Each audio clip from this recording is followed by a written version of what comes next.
effectively. Or intimidates. This is a pretty darn good blue here as we're seeing some of the Browns coaches make their way out onto the field. The Giants expected to arrive in just a little bit. Still to come, we will hear from Ronnie Harrison from the podium yesterday, which we're very excited about, as well as Andrew Gribble coming back for a little roundtable at 2 o'clock. Told him the people were clamoring for him.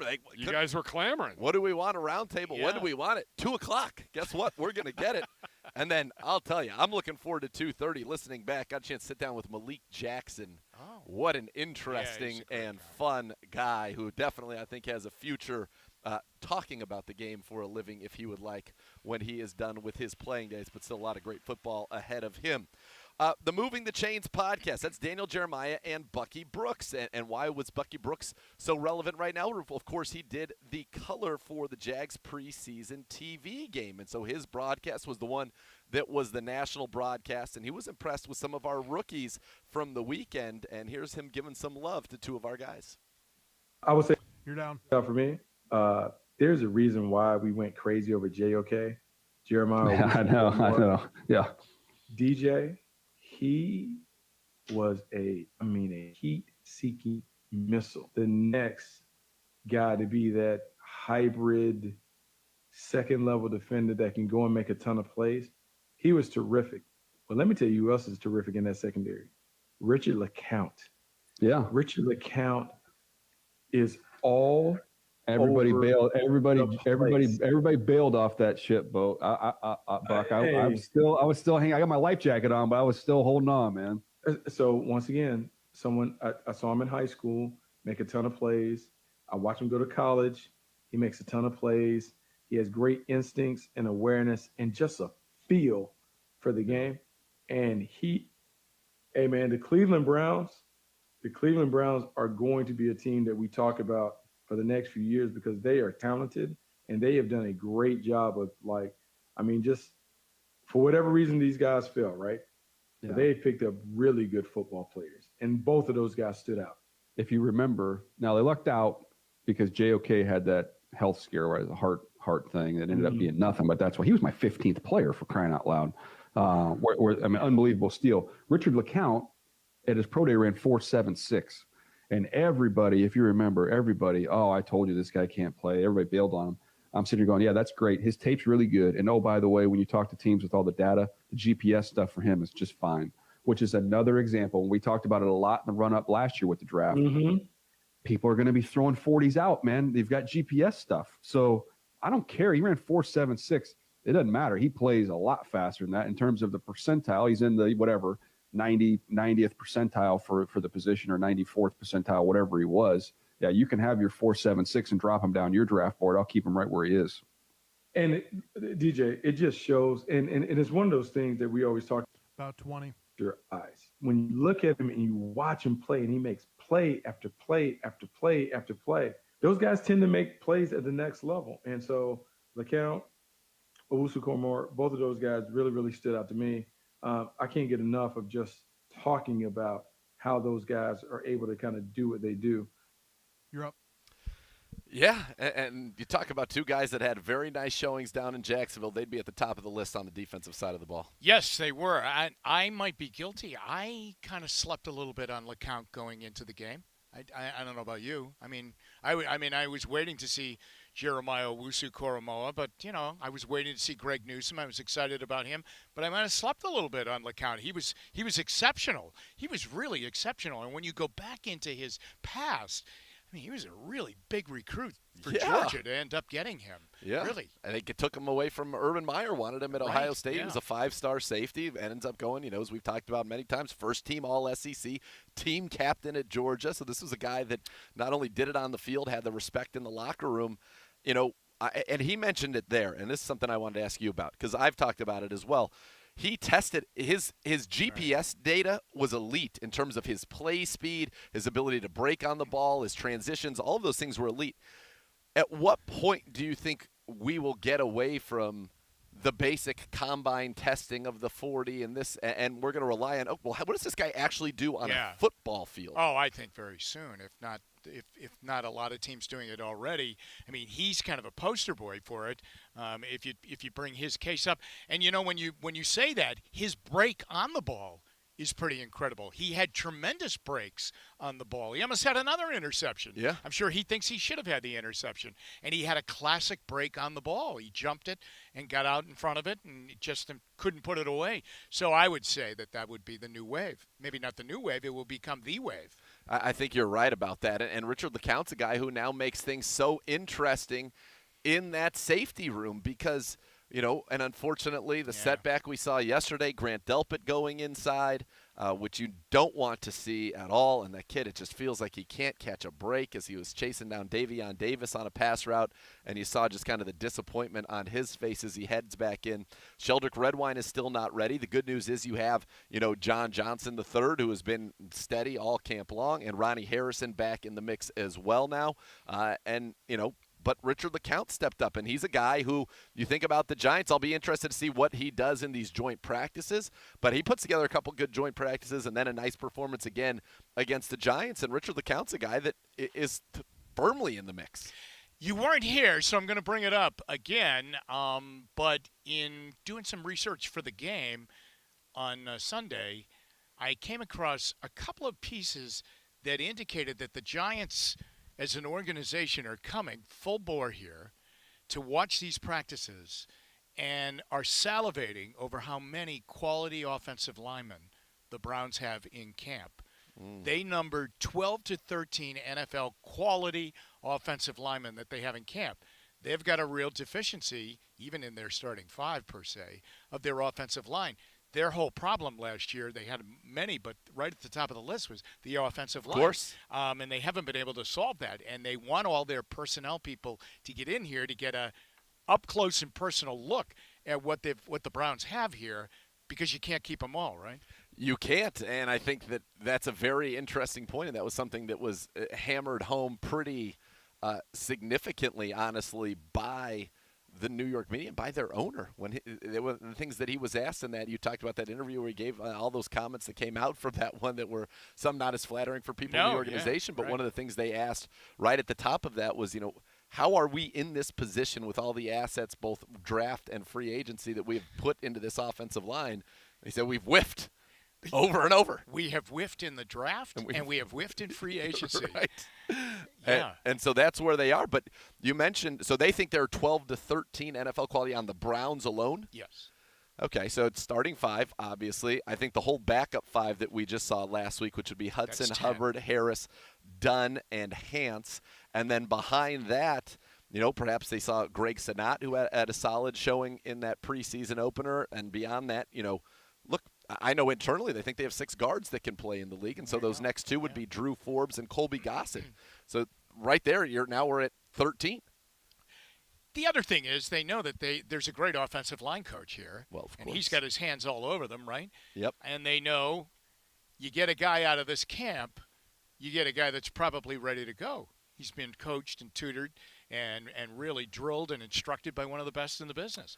That was an interesting viewing. We just had the 2 head coaches walking together. They're walking down to the backfield down by Beach Street, where the Giants are anticipated to file through that gate down there shortly. Yeah, it looks like some of the Browns players have come out and are doing some early stretching, and it's a lot of the Browns of note. I saw Baker Mayfield down there, Joel Bitonio, Anthony Walker, John Johnson. I don't think we'll see Myles Garrett today, but he walked out there with everybody. But yeah, this feels different. I'll already say that. Just that scene walking them by, this already feels different, like we're here for a practice that is going to be an important practice. And I think for the Browns, this could very well be today and tomorrow by far the most extensive work that our starters will get between now and September the 12th. Yeah, and if that's the case, then that's fine. I think the Browns have gotten a lot of work in already. This will be really good work against an opponent, another team, and the games will be the games. The games might continue to be used. You take a look at this now, and you kind of take a step back at what are they doing? What was the plan? The games are being used for these opportunity situations for these younger players, these decision points where you're going to do deep down in their roster, because they're not making big decisions up front in the roster, and hopefully that will continue to be the case. and by saying that, I mean you don't want any kind of injury here. No, right. But down at the bottom of your roster, that's what you're kind of fiddling around with right now. Yeah, there aren't a whole lot of spots up for grabs, and you have some in some rooms. I think safety is one of them, where you have multiple people trying to make a case to be on this roster. I think in the defensive tackle room, you've got multiple guys trying to make a case to be on this roster. You know, it's the competition amongst the defensive ends. Who's going to step up and kind of grab that? As again, we're hopeful that Tack McKinley will be back soon, but you know, we won't see Jadeveon, we won't see Myles Garrett in these joint practices most likely, and also certainly not in the preseason game on Sunday. And so, yeah, those are the showcases. And I think, you know, Kevin Stefanski's always so forward-thinking. Number one, I think it's a great test for his coaching staff. Can you continue the level of excellence with guys that are not the premier players on this roster that we saw in preseason game one, and the challenge to the coaching staff in that regard?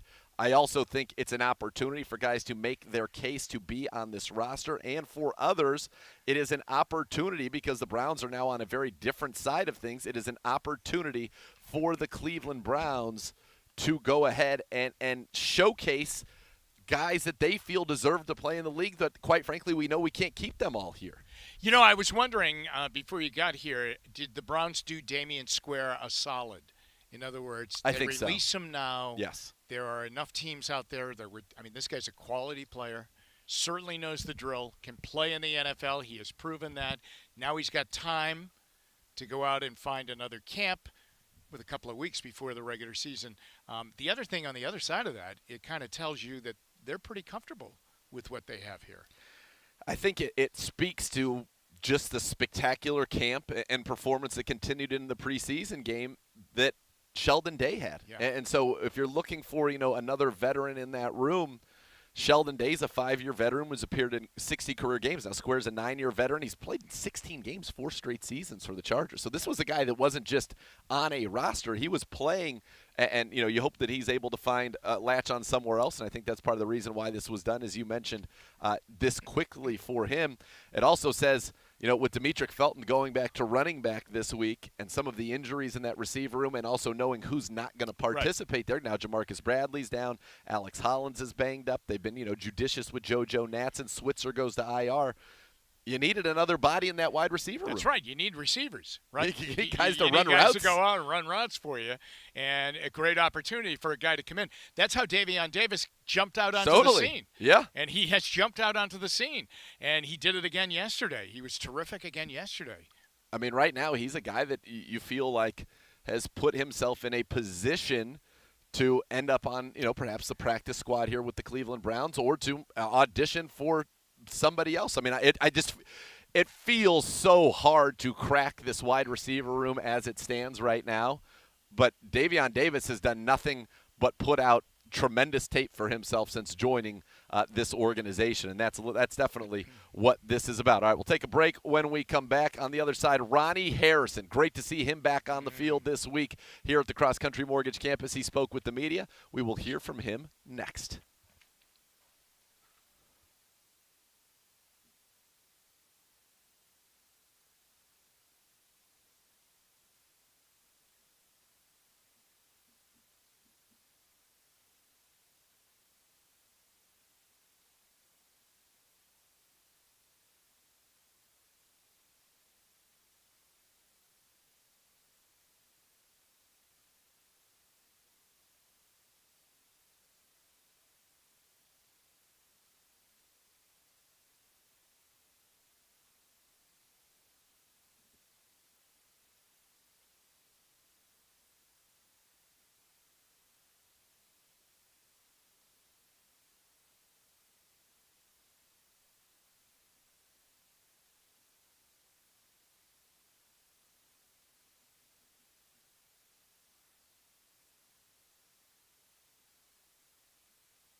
If your game plan for this season includes buying or selling a home, Howard Hanna Real Estate Services has you covered. Visit howardhanna.com/GoBrowns. Today, the Giants have arrived. They are getting off of the buses. The Browns have, looks like a little maybe welcoming committee out there saying hello to them. I wish we were down there. They're so far from us. I really wish I knew what was going on. But I think they went too far with the coffee and muffins, but well, you always look. That's good Midwestern hospitality, Jim. really, you know what it is? I was thinking about that. They got a police escort into the facility, and the motorcycle, cops on the motorcycle, the officers bringing them in. I mean, what a great show. This is great. I mean, it's a great show, and into a quaint little town called Berea. That's pretty neat. I bet the Giants appreciate that a great deal. From the restraints that they have, the hassles they have just to get to a day of practice. When I was a kid, the New York Giants, I loved the New York Giants because in Boston at the time, the Patriots were in the AFL, and you got the Giants games on Sunday on CBS, and that was your NFL team, even into the Boston market. So the Giants were your team. But the fact that they played at Yankee Stadium then was really great. That's pretty cool. I just loved them. I thought the Giants were great. Well, was there a great conflict for you in with those, the Patriots? Giants-Patriots? No, the Patriots, to be honest with you, and I know the AFL rose to prominence to the point where they became part of the NFL. But at that time, I mean, the Patriots used to play on Friday night, and the games would be tape delayed and played Saturday morning. The Giants are Sunday afternoon at 1 o'clock with Jack Whitaker calling the game, Pat Summerall punting and doing everything for the Giants, Frank Gifford. I mean, they were great. But the whole scenario of that blue helmet with the white NY, I'm glad they went back to that, yeah. Coming out of that dugout at Yankee Stadium was pretty cool. That is cool. Yeah. And you're right. That helmet, I like it so much. Weren't you better glad than when they the went back to Navy that with uniform? The Giants on it, Yeah, from I the didn't Phil like Simms that. days. No, I know they won a looks- couple of Super Bowls with that, but I don't think it was because of the helmet. No, they won a couple like this too. They're doing just fine over They're there. doing pretty good. They're Yeah. doing just fine. We hope They're an equal opportunity logo. That's right. We're hoping to get one here with the Cleveland Browns, and hopefully this is a team that certainly has an opportunity to do so. A guy who can help them achieve that goal on the back end of the defense, Ronnie Harrison. We are so happy to see him back out at practice. Let's take a listen to his session with the media from yesterday. Yeah. How'd it go yesterday for you? It went well. First day back moving with the guys. It felt great being back out there. We were watching you even just taking the mental reps on the sideline. How much has that helped you over the last week or two, just being able to be out there and just watching things go on? Really just kind of slowed the game down for me. Just being able to see what kind of mistakes the other guys are making and just being able to learn from it on the sideline from the coach's perspective. It just helps me with my game a lot. So just been trying to learn. Do you feel like you're behind because of the time you missed? Oh, not at all. Not at all. If anything, it probably just helped me out a little bit or gave me a little boost because I was able to focus more on the football side of things instead of my body, and just allowed me to focus on that. Have you come to realize just how important safeties are and Coach, Woods, and what he wants you guys to be able to do? Oh yeah, definitely. Very important. Every linebacker is very important too, but safety, it's a big part of the defense. We have to make a lot of checks and calls, and he depends on us to do a lot of things. So it's very important. Yes, ma'am. Joe was talking during the spring, like he was watching tape, and I forget what he said he did, but he was like surprised. It's like, oh, that's Ronnie. Right. So how much more comfortable are you now with an off season, kind of having been with this team for a year, and then kind of fitting in here? Way more comfortable. Just kind of feel like I've been here for a while now. Just being a year with this off season and being able to go through the playbook again and being out here for the extra reps, it just helps a lot. So it should be great this year. Yesterday, for the first time, you, Delpit, and John Johnson were out there together. What's the future of that look? Just what you said. Hopefully all three of us out there. We got some packages and stuff that we put in that'll allow all of us to be on the field together. So hopefully we can do that in the future. Is there enough time to get that together for Kansas City? I'm not the coach. I can't make that decision, but hopefully we could do it. Well, along those lines, Ronnie, we haven't seen this defense together yet just because of injuries and what have you. Right. How anxious are you to see that? What do you think the potential is of this group? I think it's tremendous potential. We've got a lot of guys with talent at every position. We're stacked. A bunch of playmakers, a bunch of guys that love to play football, that love the game of football. So it's going to be special, when we all put it together and head in one direction. When you guys were out there yesterday, where were you at exactly in that three safety look? I was at strong safety, Like where I usually am. Closer to the post. It's different calls for different situations, but I was at strong safety. Could you be somewhere else on a different call? It just depends. We got different personnels and stuff. Like, we're putting in dime and a lot of other stuff, so it just depends on what the coach calls. What do you like doing best when you're out there? Do you like getting in the box and mixing it up? Or? I just like playing football. Whatever coach wants me to do to win, I'm going to do it. Whether it's deep or in the box or a linebacker or a corner, whatever it is, I'm going to do it. Do you think that now that you're back on the field, that hamstring is old news, not a recurrent thing? Is that why you were out so long, to make sure it wouldn't be? Yeah, definitely. These guys do a good job taking care of us, the training staff, and they just wanted to make sure that I was going to be okay getting back out there.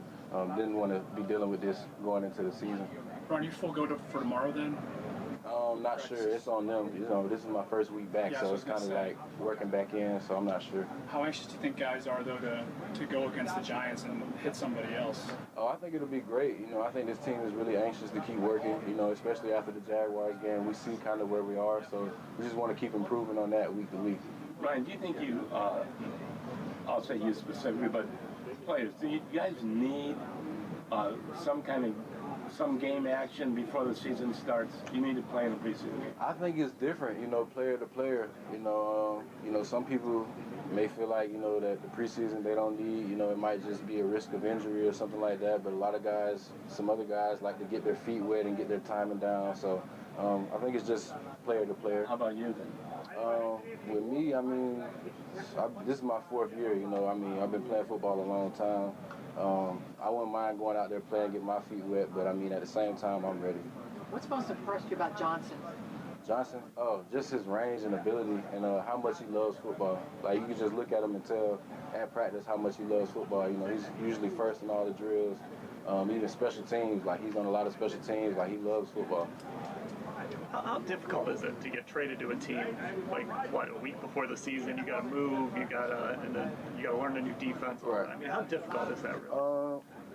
It was a big shock. I ain't gonna lie, especially just because of the timing, like you said, right before the season. But 30. Coming up here, Coach Woods did a good job, making everything transparent for me and allowing me the chance to come in and play and show what I could do. So it was just a good transition for me. A big shock at first, but it was a smooth transition. Did you know you probably knew nothing about Cleveland, right, before? No, I didn't know anything about Cleveland. I didn't even know about the trade situation for the most part until maybe the day before. But definitely wasn't expecting here, but glad I'm here now. You're up. All right, that is Ronnie Harrison, and we are glad that he is here as well. The Giants on the scene here at the Cross Country Mortgage campus. It looked like maybe some initial pleasantries were exchanged. The Browns contingent is now headed back to the locker room. Looked like kind of the leaders of the Browns it almost were out looked there. like potential captain candidates. Yeah. They were down there. Incidentally, I had never really seen Ronnie Harrison without his helmet on, but when I saw him yesterday in his media session, his hair was fantastic. He took a real gamble, and I said this on TV last night. He won. He won with what he did. He had little this, red he had highlights. the Roll Tide. It Yeah. looked like his crimson, his Alabama background, and he had the hair twisted off to the side. It's pretty cool. Someone's talking over at the New York podium. I don't know who that is. But we've got a lot of gray hair. I think he's their coach was expected to talk, wasn't Is he? he talking early I today? thought he was going to talk at 2 o'clock. I thought. Okay. Amongst the media over there. Incidentally, he has a hooded sweatshirt on, and it is 100 out here. That is such a coaching move. It's got to be. They love to wear the long sleeves. The and non-breathable jackets. fabric It's will unreal. always just boggle my mind. Yeah. Albeit it's a white sweatshirt, but it's a hooded sweatshirt. Definitely falling out of the Belichick tree. There was no hotter garment on the planet than the John Dorsey sweatshirt. the actual John Dorsey sand knit sweatshirt. Yeah. We almost died.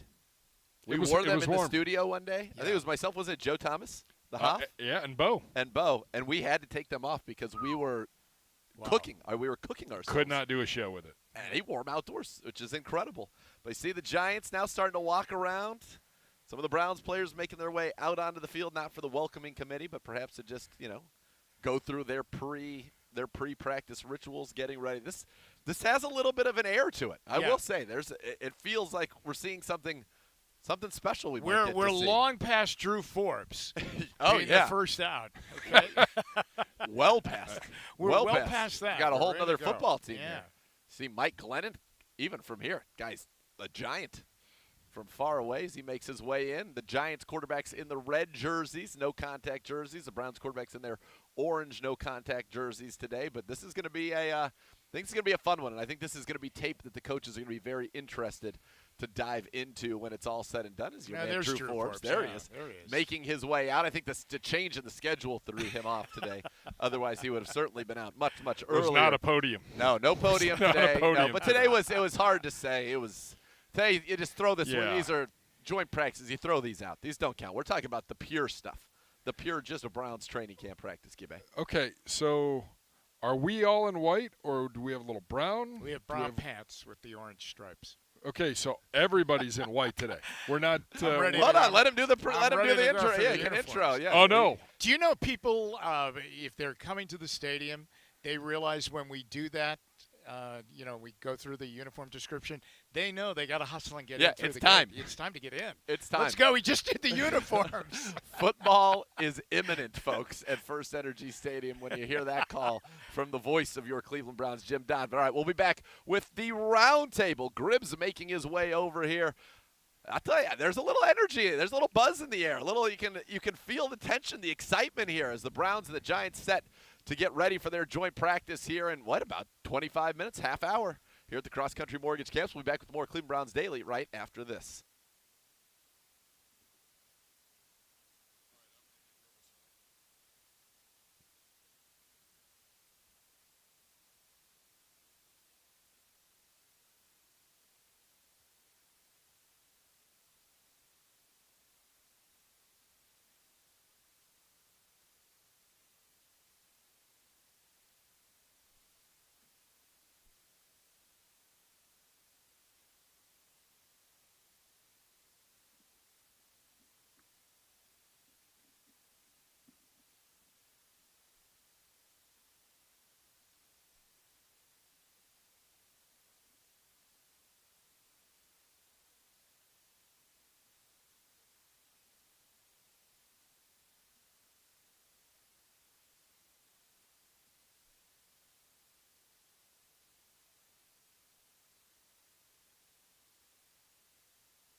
Roundtable, Andrew Gribble, the voice of the Browns, Jim Donovan, Nathan Zegura. The Roundtable is back, and we will start with this one.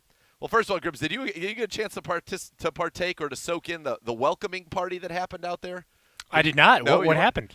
Basically, I would call it what I would say the leadership of our organization. The leadership council went out and stood there as the Giants came in, and we don't know if pleasantries were exchanged or whatnot. And it seemed pleasant. Seemed very cordial, to be honest. Yeah. Jim noted that there may have been some muffins that they had for them, and then like they a coffee and muffin, like a welcome wagon. They kind of looked at him. They kind of looked back from and then they walked back in. Yeah. That's nice. Very Yeah. nice. I mean, as someone who, when we went to joint practices in 2015, was told you could never have them here, hogwash. They're happening here. It is They're happening. That's in right. Berea. There are quite a few members of this Giants staff that I'm recognizing as I walk around, and we see them. Our old make their way around. special teams coach. Yeah, Amos Jones, right? Amos Jones, yeah. Yeah, was here, 2018, 19-ish? 18? 18. 18, Yeah. Sure enough. So listen, you run into a lot of people you've known through the years. with I the always Cleveland do Browns. that. I always, when whoever we're playing, I always go to the coach's directory and say, oh, I remember him, and him, yeah. That's right. Spent some time here with the Browns, and the Browns today, as Jim had noted earlier. Jim, take it away for the uniforms. Let everybody know what they're going to see out here today. Oh, okay. The Giants are in that classic blue helmet with that red stripe down the middle and the NY on each side. They're in blue jerseys, white numerals. Looks like they have their gray pants on. That's right. With red and blue trim. The Browns are going to, of course, have their orange helmets on today. They're in white jerseys, brown numerals, brown pants, orange striping up the side. There you go. There it is, and that's how you know business is about to pick up it's here. about ready to go That's now. right, at the Cross Country Mortgage campus. The heck with the welcoming committee. Wait for the uniform designation. Now you know it's on. That's right. Who needs the muffins? All right. Question number 1, guys, and Gribbs, will start with you. The one-on-one matchup you most want to see today is? Are we going to see it? I just want to make sure we're going to see it. Would it be? I would go Jarvis Landry and James Bradbury.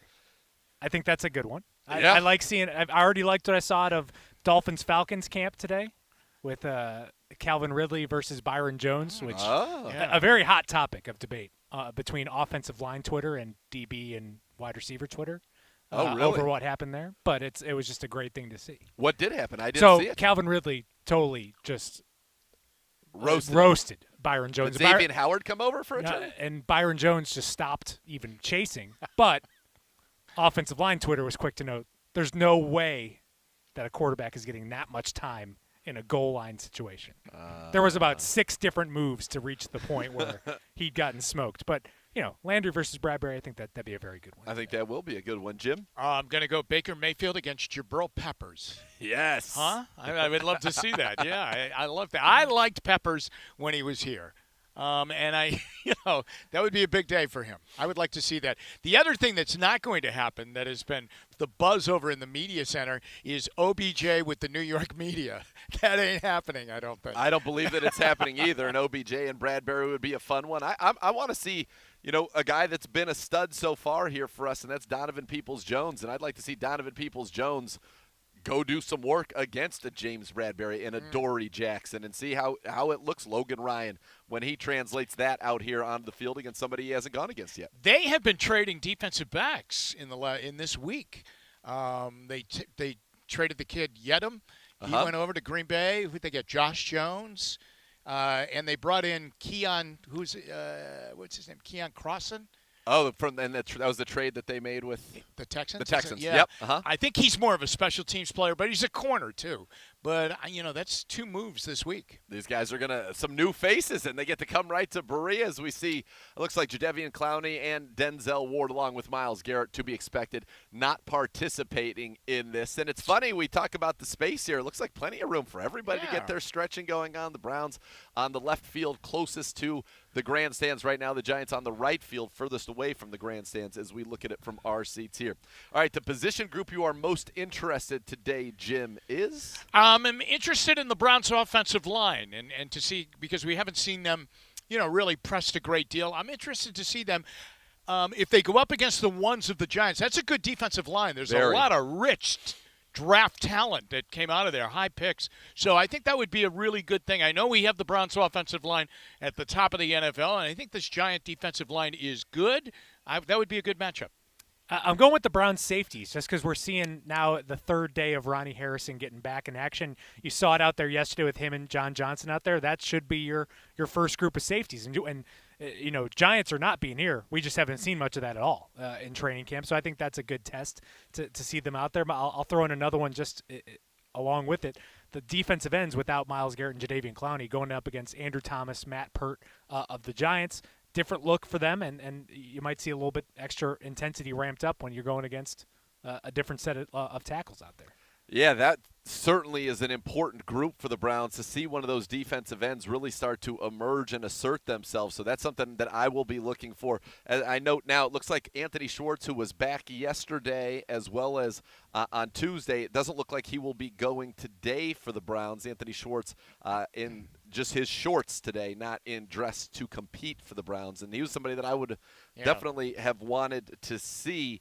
Position group that I'm most interested in, I'll flip it, are corners, because this is a team with some pretty good pass catchers, and I don't know the health status of all the guys as they come in here, but just looking at their depth chart, Kenny Golladay, Sterling Shepard, Darius Slayton, John Ross, Kadarius Toney, who I don't expect to be practicing right now, but that's a pretty good group, and that should give our corners, especially a guy like Greg Newsome, that'll be a nice test for Greg Newsome. Which I think Greg Newsome will fare well. I mean, we'll see how that goes, but yeah, that would be a good test. They are pretty good. There's no doubt about it. All right, give me a player on offense and a player on defense that can help themselves over the next 2 days, Gribbs. I'll start with defense, and I'm going with the guy, one of your favorites. I'm going with Curtis Weaver as defensive end. I'm sticking with that topic because I think there's an opening there for that fourth and potentially fifth defensive end spot with the uncertainty surrounding Tack McKinley and just the opportunities. You're not going to get opportunities like this the rest of the year, you would think. This is a Myles Garrett, Jadeveon Clowney-led defensive line. But now you're getting first reps against another team, and I think that's where you can maybe turn things around, get some momentum going into Sunday because you're going to play on Sunday as well. So you can carry that momentum as well. And I'll go offensively. I'll stick with a group at wide receiver. I think that there's just more. I'm fascinated by Davion Davis. I think this is the best story of training camp for a guy that has come onto a team late into training camp. Is thrown into the mix of a loaded wide receivers room, and it's just making a ton of plays. And I think that at some point you got to take notice, and I have. I mean, he just looks the part. He doesn't look like a guy that you should have been signing at that point of the process. He's a talented guy, and if he can keep doing it out here again, then the momentum gets rolling on what you do with him when roster cuts come around. Jim, a guy on offense and a guy on defense. I'm going to take a look at I think that kind of building off what Gribb said there, Davion Davis has become – kind of a jump out at you guy. So I take a look at a guy like JoJo Natson, who last year at this time, I think he was a fixture on this roster. I think that they committed to him as a package kind of guy at wide receiver, but a definite guy that was going to perk up their return game in special teams. Now, because he got hurt so early, he really didn't get a chance to do that in the return game because nobody would punt the ball or kick the ball to him. And when they tried to get him in the package as a wide receiver, that's when he got hurt. And, of course, he's been out. So I think that he is right now kind of, looking to see if he can bust through and make this team in the same kind of dual role. And is that role available to him this year, or are they going to be able to carry that kind of a player? So he's an interesting guy because, boy, that speed I saw on that return last Saturday night is very, very gifted. There's no doubt about it. And he ran by a guy on a pass play late in the game that they didn't get him the ball in time, and the play got broken up. But he's got the speed that, if we talk about Schwartz, he's that kind of guy. I would say, too, defensively right now, I would kind of look at, with Delpit being out right now for however long, to see Javonte Moffett, to see what he can do once again. Because the door's been open for him. He didn't really jump out at me last Saturday night. Instead, LeCount did. So what's the deal? Because I think they like him overall. They do like Javonte Moffett, and I'll stay with you there. I want to see Richard LeCount. Can he continue to build on what he did in Jacksonville against this talented Giants, receiving core? And I think that will be fun to watch. Then offensively, I'm throwing a name out there that's a little bit I don't know if random is the right word, but there are two guys. Drew Forbes, if Michael Dunn isn't working today, does he get a chance to kind of slide in there with that unit opposite Blake Hance at the guard position? How does he do? And then the other guy is Johnny Stanton. And Johnny Stanton, I think, was such a fascinating story in that first preseason game. He started to get a little bit of work now at tight end with Steve Carlson going down. Right. And if this is a guy who can, play some running back, he can play some tight end, he's good on special teams, he can play emergency quarterback if you need him to. Does he find a way to carve himself some kind of a niche onto this 53? Well, if he makes the team, and he's a great kid. I mean, and it's a great story. But if he made the team, I'm going back to that afternoon when Kendall Lamb caught a touchdown pass down in Tennessee. Couldn't you see him line up sometime and throw a pass? Oh, yeah. They'd flip him the ball and throw a pass, and we'll all say, remember, he was a college quarterback. Yeah. Little fullback option, tight end option. Yeah, when's the last team that had a fullback throw a pass? I mean, that's not one you see very, very often. Yeah, see, it Who threw the pass to Foles? Wasn't it a tight end? It was Trey Burton, wasn't it? Trey Burton, yeah, you're right. It was very a tight end. Very, very good. Yes, absolutely. It was Trey Burton. Wow, that's pretty cool. All right. Would you hold guys who are coming off of injuries out of one or both of these next 2 days and let them play, or just have them go through individual drills, i.e. Schwartz and Harrison? We've got our answer with Anthony Schwartz. He will not be participating today. Ronnie Harrison does look out like he's out there, and he is ready to fully go and fully participate, and I think he's excited about that. Yeah, I'll stick with what Joe Sheehan and crew are deciding on how they do this. But I think I'll also echo what Kevin Stefanski said. It's these are important practices, but especially with your starters and guys you are expecting to be on the field against the Chiefs, you shouldn't view these any differently than another practice, especially if it comes to injuries. I just wouldn't. This is not a team that you need to force the issue and have to see them practice out here. I think just if they're ready, they're ready, but no need to treat this any differently than any other practice. I would not go off course. I agree. Yeah. I think that the way they've been doing it has been working. They seem to have had a great plan in place. I would stick with it. Everything's going well. Let's just get through this. Let's get productivity out of it, but let's not have a story that somebody really ended up getting in there and losing a season, and we lose a good player. We certainly do not want to do that. Fact or fiction, Gibby, just come out and say it. The NFC East, Jim, is the worst division in football for the second consecutive season. I think he may be onto something there. Yeah, I think so. I mean, gosh, they won it last year with a losing record, right? Huh? That's right. I know that they're – yeah, I think so. I think these guys here are on the cusp of becoming a good team, but they're on the cusp. I think that Dallas is a figment of our imagination at times, that every year we get excited about them, but they just don't have it. That trademark is getting a little bit worn out. I think the guy in Washington does a great job coaching that team. I think he did an amazing job last year. It's a scary defense. It really is. And new coach in Philadelphia, unsettled situation at quarterback, really. I mean, I don't know how committed they are to him. It feels like the reviews, though, that are coming out, everybody's talking about says that Jalen Hurts has won over the locker room and that he is the unquestioned leader. They've got some talent. I mean, that's always a fairly talented team, especially on the offensive side of the ball.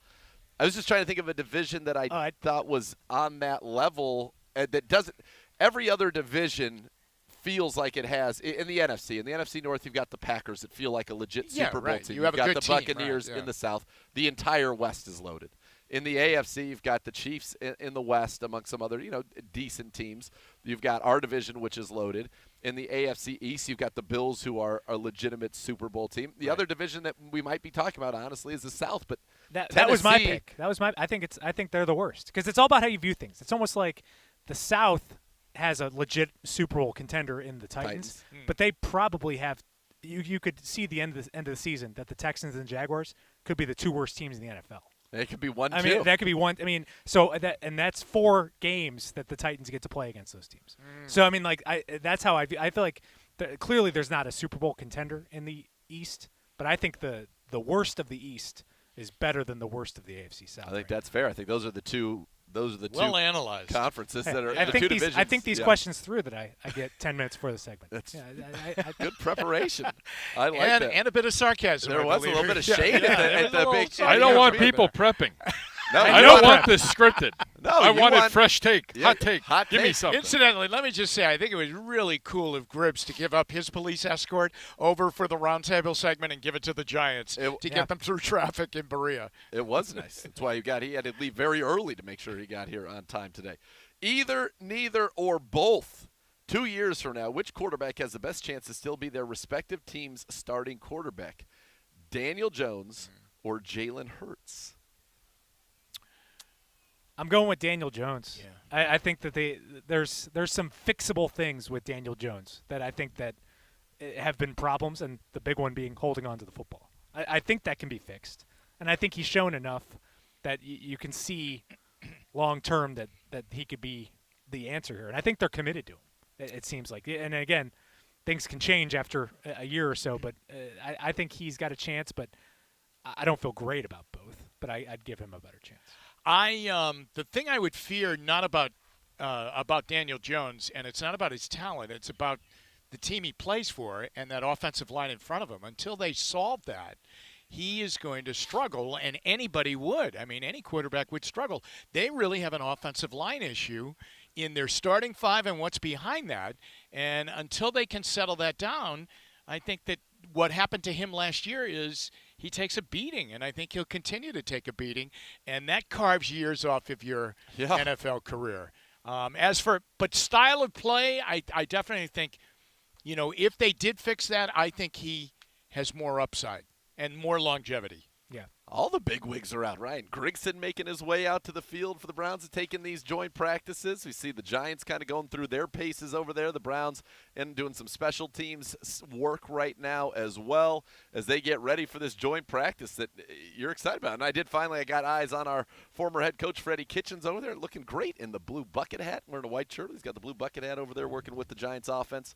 And it's a lot of former Browns. I see Danny Shelton across the way over there as well. So it'll be fun to see some of the guys that we used to know here as a member of the Browns organization going against the current, and we're very happy to be the current 2021 Cleveland Browns. All right, we'll take a break. When we come back here, we are going to have our exclusive one-on-one for the day.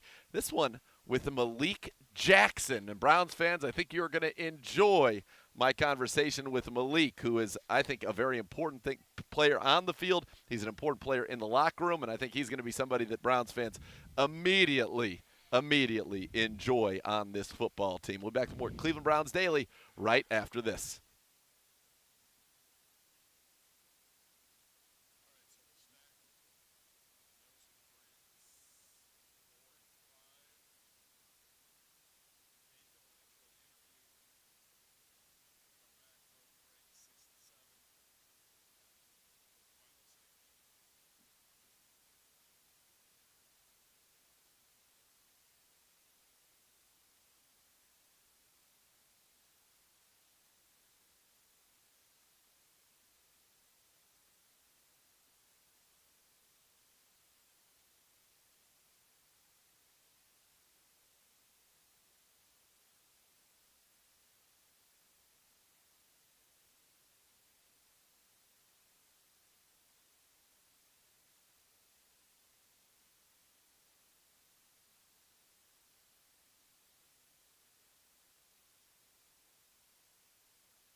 Obsessing over something like football can be a problem, but if you're obsessing over gambling, that can be downright dangerous. So do something to take your mind off it, like finding a hobby.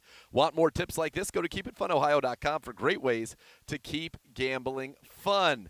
All right, the Browns are stretching. The Giants are stretching as we're ready to get this joint practice really going here. But first, let's listen to a guy who has accomplished a lot. Super Bowl champion, Pro Bowler, huge free agent signing, played for some of the best defenses in the NFL of the last decade in Denver and down in Jacksonville. And now he's a member of the Cleveland Browns, and I think you're going to enjoy his personality, but pay attention to the work ethic because it's clear Malik Jackson knows what it takes to be a performer at the highest level in the National Football League. Very happy now to be You're down. defensive tackle. About 9:30. Before we get into anything serious, I got to say you stole the show on the travel party to Jacksonville with the headscarf. What's the story behind that? Where can we pick something up like that if we want to follow in your footsteps? I appreciate you having me on the platform. No, that was just a nice little Hermes scarf. Coach gave us the travel suits, allowed us to be casual, but I just want to spice up a little bit. So threw the scarf on there and the Cartier sunglasses. Just something light. Well, listen, we all took notice. It was, as I said, you stole the show there. I talked with Coach Kiffin yesterday, actually. It was our interview on Cleveland Browns Daily, and he didn't even see it. I said, how do you not see that? Yeah, he'll get to see it. I'm going to try to do it all season, away trips. We'll get a scarf going, but he'll see it. He'll see it. So you've come in here, and honestly, just being able to observe from afar, this first time we've got a chance to talk, it just seems like you've been here for a decade. You fit right in. You can tell that the guys gravitate towards you in your room. How excited are you to be here? Because it looks like you're having a lot of fun out there. No, I'm super excited to be here. Coach Woods brought me here, and I really appreciate that. Been with him for a while, so to be able to rekindle with him has been awesome. But the upstairs gave me an opportunity to come in here and just, be myself. And it was just a blessing to be able to get that and be that. And so I just come in here just trying to just work hard, be vocal, and really just be who I am, not play without myself, because we know this team has leaders in Jack Conklin and Myles Garrett. So, nobody needs to come in here and be a leader. Just come in here and be myself. You played on some great defensive lines, obviously, with the Broncos. You guys went all the way there to the Super Bowl. You go down to Jacksonville. And actually, when I was talking with Coach Kiffin before we signed you, actually, he said his favorite line to watch was in Jacksonville with you and Calais and Yannick Ngakoue, Dante Fowler. So, and now here you are. We know Joe Woods likes you. Coach Kiffin obviously liked you. But how good can this line be when you look to your left? You got Myles Garrett. You look to your right. Jadeveon Clowney's out there. You got a big guy, Andrew Billings, next to you. Tack McKinley. Hopefully we get him back here. A lot of talent here. It's a lot of talent, and I think that's one of the things that really, when I signed and then they started bringing guys in, like I said, you knew you had Myles Garrett, but to bring in JD in here, Clowney, it just shows that upstairs is really, shooting to win this thing. They want guys in here that's been there before, that's proven winners, that can go out there and be hard-nosed, really bullies and set a new line of scrimmage and go get after the quarterback. And you can see that they brought guys in here to do that.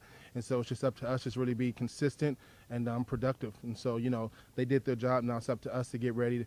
We got the Giants, here coming in here these next 2 days and just really go out there and make these guys feel comfortable with what they have. You've, as I said, Super Bowl champion.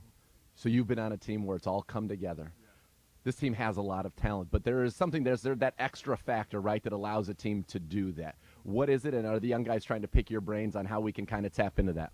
I think it's camaraderie. I think Coach Steph does a good job of just really understanding that, letting guys know, coming together, being together, talking, hanging out, knowing the voices, when somebody talks to you, that you might feel a little crazy, you understand it's about because everybody wants to win. So it's just coming together, being brothers, and understanding it's about the journey, not the destination.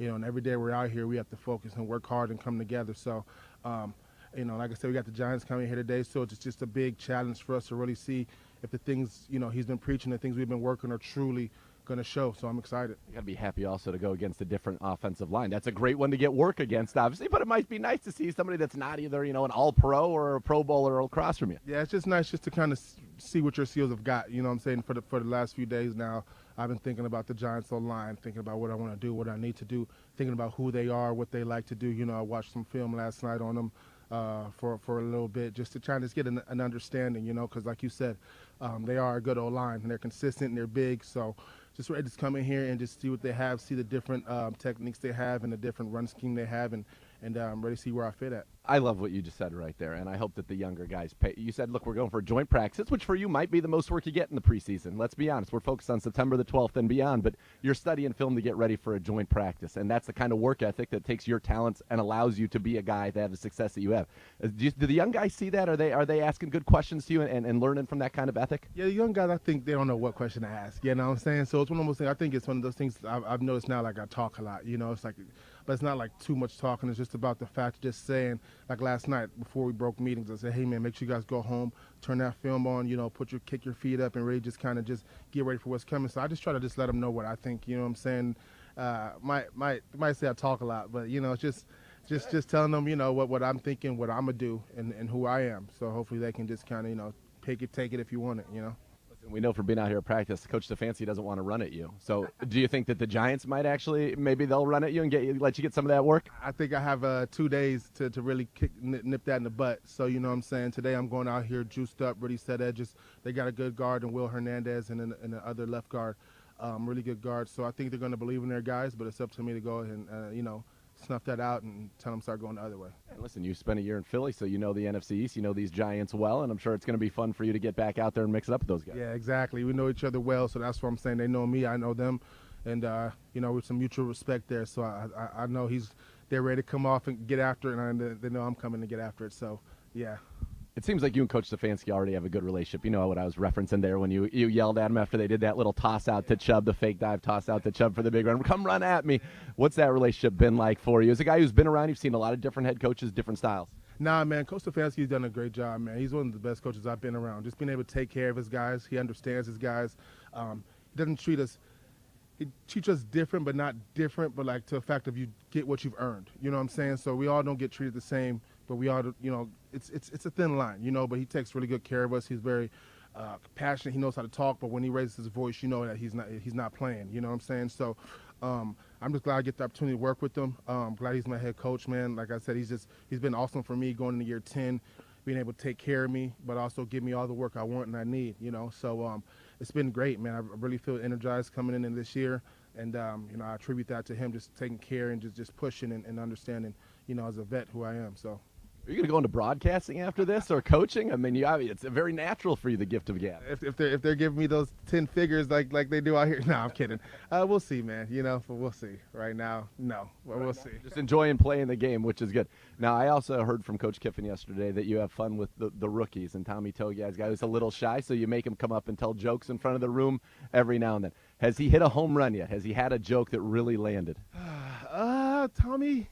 He's had one or two. You know, he's had one or two. For me, it's one of those things as an older guy. You know, these days are different. You know, when I was a rookie, you had to buy stuff, you had to do stuff. You know, the time I said I'm not doing it, they took my keys for 8 hours. You know what I'm saying? So like, and I couldn't go home. I had to walk home actually. So it's one of those things that, you know, times are different. Now we just ask for jokes and snacks. You know, but these rookies have been doing a good job. You know, you can see just how wide-eyed and bushy-tailed they are, how nervous, and you know, this is their dream. You know, I told them, man, there's nothing else after this. You know, there's like Pop Warner, you have high school you have college.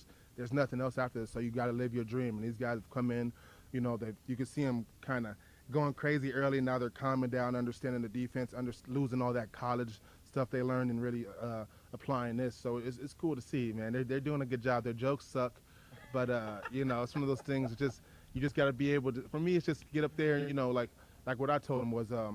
You know, the coaches ask you for a lot of stuff. You got to learn the plays. You got to do this. You got to do that. And as players, I feel like you guys got to please us too. You know, because we're the band of brothers. You know, we're the ones who you fight with. So, you know, if you're a young guy telling a joke or a little story, you know, it should be easy. You know, just go home and show me that you're working for me. Go look up a joke, and then that's it. You know, so it's just a little something. But they do a good job. They do a good job. So 10 years in the league, and obviously you were at one time, you mentioned you were the young guys, obviously different then, but what was the best piece of advice you received along your career that you're passing on? Because one of the things I hear about just your leadership in that room, and that you are one of those veterans who is unselfish to the point where you're willing to mentor and help these younger guys. I think that's it. That's what I learned. Just be a good guy. You know, you hear a lot of stories about guys coming in, an older guy telling them the wrong play. Luckily, I never had that. I had a Kevin Vigorson, and I had a Robert Ayers when I came in. So those two guys really took me under their wing. And just hard-nosed, you know, talk, but also, you know, spoke with me with some vigor and some anger, you know, but also was loving and caring. And so that's why I think I am to where I am, because you get guys like Elvis Dumerville, Von Miller, you know, Calais Campbell, DeMarcus Ware, those guys really instilled in me this to be able to take a step back and really help these guys because, Tommy might be out there and he does a good job. He gets a sack. That makes me better. He gets a pressure, push the guy to me. I get the sack. That all stems from being in camp and knowing each other. Back in 30. Out. So, yeah, man, it's just a blessing to be an older guy. You just want to be able to, when you walk away, just be able to say, guys, oh, Malik, he was a good guy to me, and hopefully they when they get 10 years in and they have these young guys making them tell jokes, they're the same guys. So, yeah. Well, Malik, this has been an absolute pleasure. Very excited to see you out on the field when this thing really gets rolling in September, but I know you're focused on today and you're pumped up for the joint practice with the Giants. Appreciate the time. Looking forward to the scarf collection coming out on the road this year, and thanks so much. I think Browns fans are going to absolutely love you. I appreciate that. Go Browns. I really like that guy. Yes. I mean, what an impression he made on me, and I know he's loved by the staff, and you've talked to people, Jim. You don't hear anything but praise, effusive praise for what Malik Jackson has brought to this team on the field, in the locker room as well.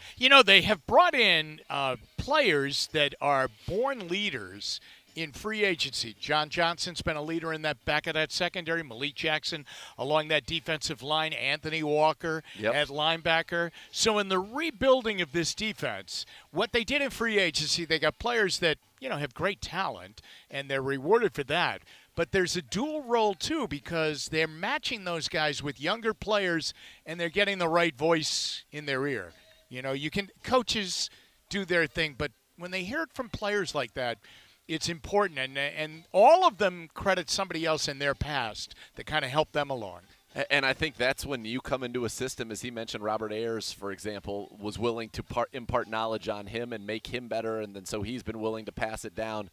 And it's a great thing to see, and the Browns and the organization that has guys in it like that, they're the ones that benefit. But, we talked about earlier when Denzel was participating in camp, and you'd see him working on the side with Brandon Lynch during special teams. And the other corners, they noticed. Jeff Howard told me Greg Newsome noticed that right away, the dedication to being great. And you hear Malik Jackson, he almost made it sound like these joint practices were kind of his Super Bowl. I'm studying the tape. I'm getting ready. I want to dominate. He called out Will Hernandez by name as a guy he enjoys battling against. And so this is I think that will rub off. And you think about that room you've got in your defensive tackle room.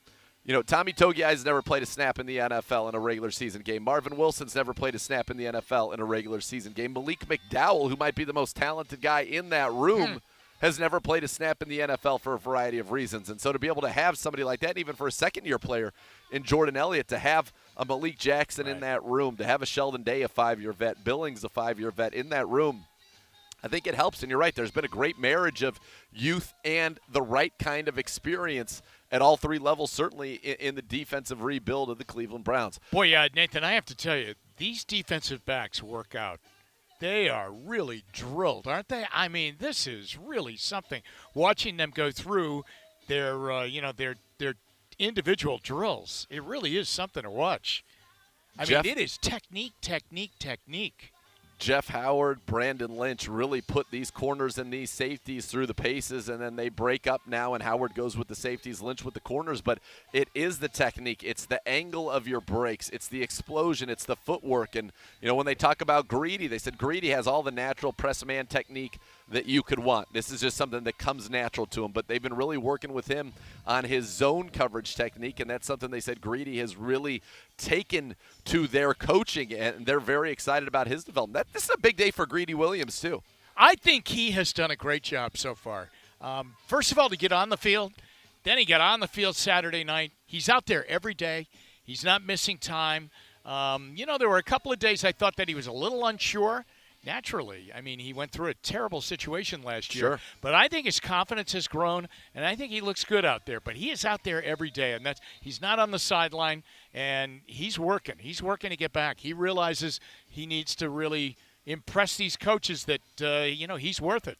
Yeah, and this will be the first opportunity for Greedy Williams to get to go against somebody not wearing a Browns uniform since the 2019 season. Yeah. So I think this is a big day for Greedy Williams. So much more to come here as the Browns and the Giants are still kind of going through their own team, I would call it, individual sessions as teams. The Giants on the right field, the Browns on the left field, but they'll get work against each other soon enough here at the Cross Country Mortgage Campus in Berea.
Be sure to catch the Kevin Stefanski Show, presented by Howard Hanna, tonight at 7 on the University Hospital's Cleveland Browns radio network. Beau Bishop and I recap day 1 of joint practices as Coach Stefanski and Browns corner Troy Hill join the show after practice. All right, Jim, we still have not seen any Browns-Giants action yet, but it looks like we're getting close. Yeah, they're getting their things done with the individual groups. The Giants over on the far side, over on the right side, getting their individual drills done. So I would imagine pretty soon, probably at the top of the hour, we would commence and mix it up between the two, and that will be fun to watch. It will be fun. We keep it on the fun side. The thing that we can see of the Giants, the part that's the closest to us, is them, running their routes on air. They run a lot of routes and put a lot of balls up on air, getting ready for this practice here today. 4 of them on each play. You're right. And our old friend Freddie Kitchens, yes, over there as a senior offensive assistant? Yeah. Senior offensive assistant. Yeah, last year I believe he was the tight ends coach. And called the game. And called the game against us. Yeah. Went for it on that 4th down on, I think, their opening possession of the game. Yeah, it was a strange play. It was a field goal, wasn't it? Didn't they line up for the field goal and they threw the pass? They ended up running, yeah.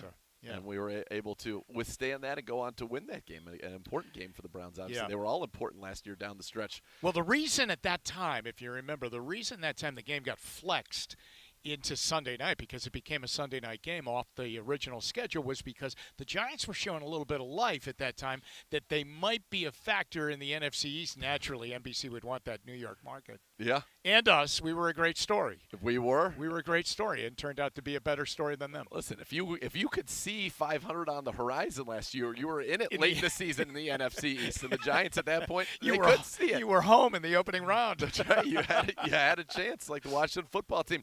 All right. Again, full coverage of today's practice. 3:45 is when we'll kick it off on Browns Live. Join myself and Ken Carmen for that one. I think John Johnson III will join us after practice for our player interview. Looks like we're getting set to get underway here for our great producer, Jason Gibbs, the voice of the Cleveland Browns, Jim Donovan. I'm Nathan Zegura. Remind you the next level is next, and thanks for listening to Cleveland Browns Daily.